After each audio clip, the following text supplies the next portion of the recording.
नमस्कार दोस्तों, government PG college ओशा के यूट्यूब चैनल पर आप सभी का स्वागत है। आज हम differential equation BSc part second में पढ़ते हैं और डिफरेंशियल इक्वेशन में हमने जो डिफरेंशियल इक्वेशन प्रथम कोटि के डिफरेंशियल इक्वेशन को सॉल्व किया था पिछली वीडियो में, और प्रथम घात की डिफरेंशियल इक्वेशन है जिनको हमने सॉल्व किया था। उसकी 2-3 मेथड हमने पढ़ी थी। सबसे पहले x के लिए y के लिए सॉल्व किया था उसको, फिर x के लिए भी सॉल्व किया था। आज हम x और y के से जो डिफरेंशियल इक्वेशन सॉल्व नहीं होती है उनको हम नेक्स्ट जो महत्वपूर्ण टॉपिक है क्लोरेट इक्वेशन समझते हैं। क्लोरेट इक्वेशन से दी गई डिफरेंशियल इक्वेशन को भी सरल करेंगे। तो सबसे पहले हम समझते हैं क्लोरेट इक्वेशन होती क्या है। क्लोरेट इक्वेशन है वो डिफरेंशियल इक्वेशन में जो प्रथम घात या प्रथम से ज़्यादा घात की कोई डिफरेंशियल इक्वेशन है उसको सरल करने की एक मेथड है, जिसको सिंपल तरीके से एक निश्चित इसका एक फॉर्म है। उस रूप में अगर कोई डिफरेंशियल इक्वेशन होती है तो उसका सॉल्यूशन सिर्फ जो कांस्टेंट p होता है उसकी जगह हम कांस्टेंट मान के हल कर सकते हैं। यानी इसका एक निश्चित फॉर्म होता है differential equation y = px f of p। इस रूप की एक डिफरेंशियल इक्वेशन होती है। इस रूप में अगर कोई डिफरेंशियल इक्वेशन होती है तो हम इसमें p की जगह कांस्टेंट राशि रखने पर इसका सॉल्यूशन प्राप्त होता है। इसका अगर हम सॉल्यूशन देखें तो y = cx + f of c, ये इसका डिफरेंशियल इक्वेशन का सॉल्यूशन हमें प्राप्त होता है क्लोरेट इक्वेशन से। तो अगर कोई भी सवाल है इस रूप में सवाल दिया हुआ है, यहाँ p है dy/dx है, इस रूप में कोई भी क्वेश्चन अगर दिया हुआ है तो हम इसको बिना कोई मेथड लगाए सीधे क्लोरेट इक्वेशन लिख के हम लिख सकते हैं कि इसका ये सॉल्यूशन हमें प्राप्त होगा। देखिए क्वेश्चन लेते हैं।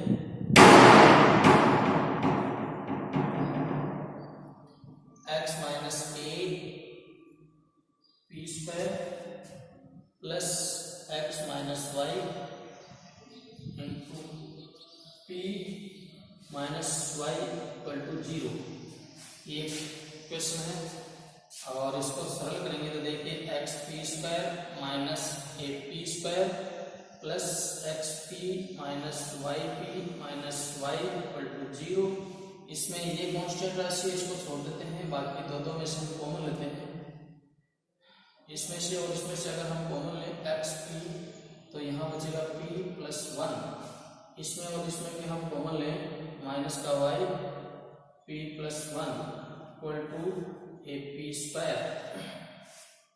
या xp - y p + 1 से डिवाइड करते हैं दोनों तरफ, ap² इंटू p + 1 या ये y = px - ap² p + 1।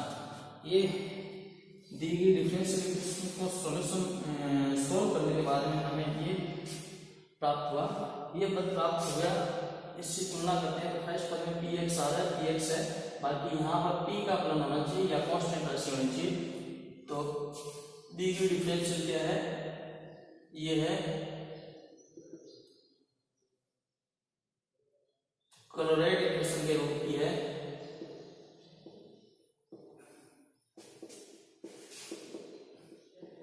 ये क्लोरेट इक्वेशन के रूप में है, इसलिए इसका जो हल आएगा वो y = cx - ac²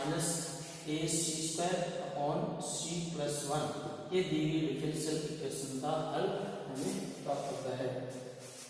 इसके अलावा कई समीकरण ऐसी भी होती है जिसको हम सीधे तरीके से इस रूप में नहीं बदल सकते हैं। तो अगर नहीं बदल सकते हैं तो हम कुछ फलन x या y के जगह ऐसा दूसरे फलन के रूप में भी चेंज करके, दूसरे चर में भी चेंज करके उनको हम सॉल्यूशन कर सकते हैं। तो एक और क्वेश्चन लेते हैं।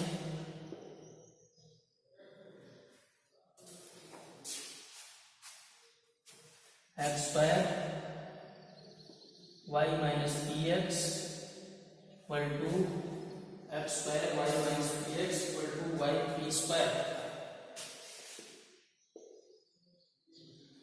यहाँ दी गई डिफरेंशियल इक्वेशन को देखने से ये डिफरेंशियल इक्वेशन हम x के लिए y के लिए भी चेक कर सकते हैं। x के लिए हल नहीं होगी है, y के लिए हल हो सकती है। y के बराबर हम वैल्यू रख के उस तरीके से हल कर सकते हैं। लेकिन अगर इसको हम क्लोराइड इक्वेशन बना के हल करें तो ये और इजी रहेगा। तो इसको क्लोरो इक्वेशन में बदलने के लिए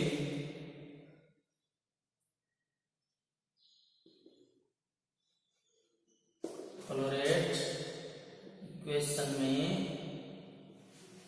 बदलने के लिए यहाँ हम क्या करते हैं, एक्स स्क्वायर बराबर यू मान लेते हैं और y square equal to v, ये दो चर हम मान लेते हैं। एक्स और वाई को हम अब यू और वी में बदलेंगे तो इसका आउटलाइन करेंगे, x d x 2x dx equal to d you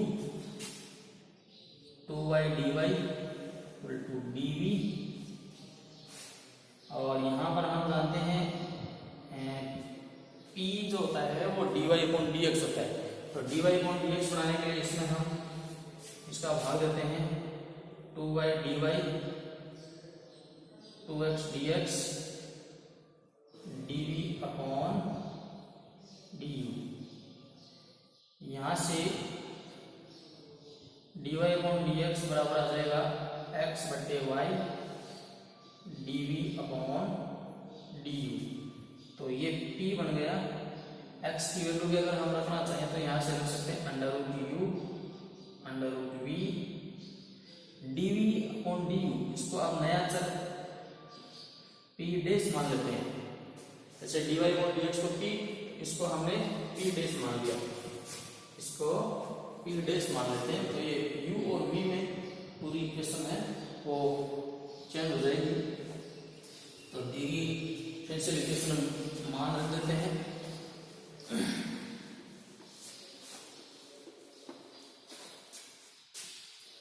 तो समीकरण 1 इसमें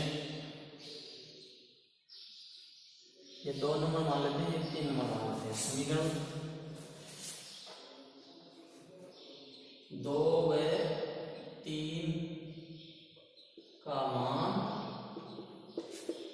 समीकरण 1 में रखने पर 2 व 3 का जो मान है वो समीकरण 1 में रख देते हैं।